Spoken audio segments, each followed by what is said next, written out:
Hello students, शिक्षा academy to the point में आपका स्वागत है। आज हम इस वीडियो में क्लास 11th के इकोनॉमिक्स के पार्ट 2 के महत्वपूर्ण प्रश्नों को हल करेंगे जो आपके परीक्षा के लिए अति महत्वपूर्ण है। इसलिए इन प्रश्नों को जल्दी से जल्दी याद कर ले। यदि इस चैनल में आप नए हैं तो सब्सक्राइब जरूर करें ताकि इस तरह की महत्वपूर्ण जानकारी आपको समय समय पर मिलती रहे। तो चलिए बढ़ते हैं पहले प्रश्न की ओर। पहले प्रश्न में पूछा जा रहा है कि किसी ग्राफ पेपर में कितने चरण होते हैं, 1, 2, 3 या फिर 4। इस प्रश्न का सही उत्तर होगा विकल्प डी, 4। अगले प्रश्न में पूछा जा रहा है बहुलक की गणना का आधार है आवृत्ति आयत चित्र, औजाई वक्र, आवृत्ति बहुभुज या फिर इनमें से कोई नहीं। तो इस प्रश्न का सही उत्तर होगा विकल्प ए, आवृत्ति आयत चित्र। तो बढ़ते हैं अगले प्रश्न में। तीसरे प्रश्न में पूछा जा रहा है कि बिंदु रेख बनाए जाते हैं साधारण कागज पर, रंगीन कागज पर, ग्राफ पेपर पर या फिर उपयुक्त सभी पर। तो इस प्रश्न का सही उत्तर होगा विकल्प सी, ग्राफ पेपर पर। अगले प्रश्न में पूछा जा रहा है औजाई वक्र का दूसरा नाम है संचयी आवृत्ति वक्र, बहुगुणी दंड चित्र, आवृत्ति आयत चित्र या फिर आवृत्ति बहुभुज। तो इस प्रश्न का सही उत्तर होगा विकल्प ए, संचयी आवृत्ति वक्र। तो बढ़ते हैं अगले प्रश्न में। पांचवें प्रश्न में पूछा जा रहा है कि समांतर माध्य है, तो समांतर माध्य क्या है, तो विकल्प बी, स्थान संबंधी माप। अगले प्रश्न में पूछा जा रहा है गणितीय माध्य है, तो गणितीय माध्य क्या है, तो विकल्प ए, माध्य। तो बढ़ते हैं अगले प्रश्न में। सातवें प्रश्न में पूछा जा रहा है कि केंद्रीय प्रवृत्ति की माप है माध्यिका, समांतर माध्य, बहुलक या फिर ये सभी। इस प्रश्न का सही उत्तर होगा विकल्प बी, समांतर माध्य।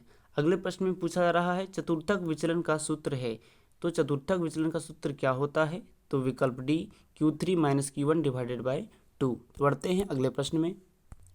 नौवें प्रश्न में पूछा जा रहा है कि विस्तार गुणांक का सूत्र है, तो विस्तार गुणांक का सूत्र क्या होता है, तो इस प्रश्न का सही उत्तर होगा विकल्प सी, L - S divided by L + S।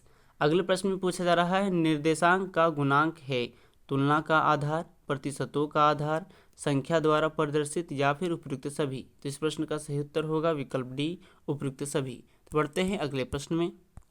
11वें प्रश्न में पूछा जा रहा है कि 12वीं पंचवर्षीय योजना की क्रियान्वयन अवधि क्या थी, 1997 से 2002, 2002 से 2007, 2007 से 2012, 2012 से 2017। तो 12वीं पंचवर्षीय योजना की क्रियान्वयन अवधि क्या थी, तो इस प्रश्न का सही उत्तर होगा विकल्प डी, 2012 से 2017। नेक्स्ट प्रश्न में पूछा जा रहा है हरित क्रांति के जनक कौन है, MS स्वामीनाथन, इंदिरा गांधी, मोरारजी देसाई या फिर टी बालकृष्णन। तो इस प्रश्न का सही उत्तर होगा विकल्प ए, MS स्वामीनाथन। तो बढ़ते हैं अगले प्रश्न में। 13वें प्रश्न में पूछा जा रहा है कि उदारवादी औद्योगिक नीति कब घोषित की गई, 1 अप्रैल 1991 को, 1 मई 1991 को, 24 जून 1991 को या फिर 24 जुलाई 1991 को। तो इस प्रश्न का सही उत्तर होगा विकल्प डी, 24 जुलाई 1991 को। अगले प्रश्न में पूछा जा रहा है फेमा कब लागू हुआ, 1 जून 1973 को, 2 जून 2010 को, 1 जून 2000 को या फिर 1 जनवरी 2000 को। तो इस प्रश्न का सही उत्तर होगा विकल्प डी, 1 जनवरी 2000। तो बढ़ते हैं अगले प्रश्न में। 15वें प्रश्न में पूछा जा रहा है कि नई आर्थिक नीति में किसे सम्मिलित किया गया, उदारीकरण, निजीकरण, वैश्वीकरण या फिर उपयुक्त सभी। तो इस प्रश्न का सही उत्तर होगा विकल्प डी, उपयुक्त सभी। अगले प्रश्न में पूछा जा रहा है ग्रामीण निर्धनों में सम्मिलित है केवल भूमिहीन श्रमिक, केवल सीमांत किसान, केवल गरीब किसान या फिर इनमें से सभी। तो इस प्रश्न का सही उत्तर होगा विकल्प डी, इनमें से सभी। तो बढ़ते हैं अगले प्रश्न में। 17वें प्रश्न में पूछा जा रहा है कि नाबार्ड कब स्थापित हुआ, 12 जुलाई 1982 को, 12 जुलाई 1984 को, 12 जून 1982 को या फिर 12 जून 1984 को। तो इस प्रश्न का सही उत्तर होगा विकल्प ए, 12 जुलाई 1982 ईस्वी को नाबार्ड की स्थापना हुई। अगले प्रश्न में पूछा जा रहा है मानवीय पूंजी निर्माण के स्रोत होते हैं केवल आंतरिक, केवल बाह्य या फिर आंतरिक एवं बाह्य दोनों या फिर उपयुक्त में से कोई नहीं। तो इस प्रश्न का सही उत्तर होगा विकल्प सी, आंतरिक एवं बाह्य दोनों। बढ़ते हैं अगले प्रश्न में। अगले प्रश्न में पूछा जा रहा है कि वास्तविक श्रम शक्ति की माप है कार्यबल, श्रम बल, उपयुक्त दोनों या फिर उपयुक्त में से कोई नहीं। तो इस प्रश्न का सही उत्तर होगा विकल्प ए, कार्यबल। अगले प्रश्न में पूछा जा रहा है मुद्रास्फीति के प्रथम अवस्था है रेंगती स्फीति, चलती स्फीति, दौड़ती स्फीति या फिर सरपट दौड़ती स्फीति। तो इस प्रश्न का सही उत्तर होगा विकल्प ए, रेंगती स्फीति। तो बढ़ते हैं अगले प्रश्न में। 21वें प्रश्न में पूछा जा रहा है कि सामाजिक आधारित ढांचा उत्पादन एवं वितरण में सहयोग देता है, प्रत्यक्ष रूप में, अप्रत्यक्ष रूप में, दोनों रूप में या फिर कोई सहयोग नहीं देता।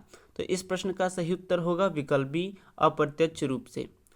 अगले प्रश्न में पूछा जा रहा है भारत में इस समय प्रत्याशित आयु है।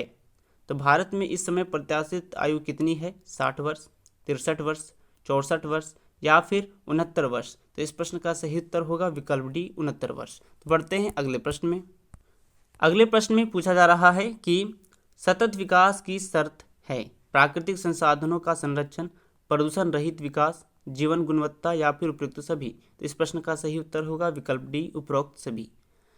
अगले प्रश्न में पूछा जा रहा है वायु प्रदूषण के महत्वपूर्ण स्रोत हैं थर्मल पावर, नदियां, तटीय क्षेत्र या फिर कार्बन डाइऑक्साइड। तो इस प्रश्न का सही उत्तर होगा विकल्प डी, कार्बन डाइऑक्साइड। तो बढ़ते हैं अगले प्रश्न में। 25वें प्रश्न में पूछा जा रहा है कि भारत में विश्व की कितने प्रतिशत आबादी निवास करती है।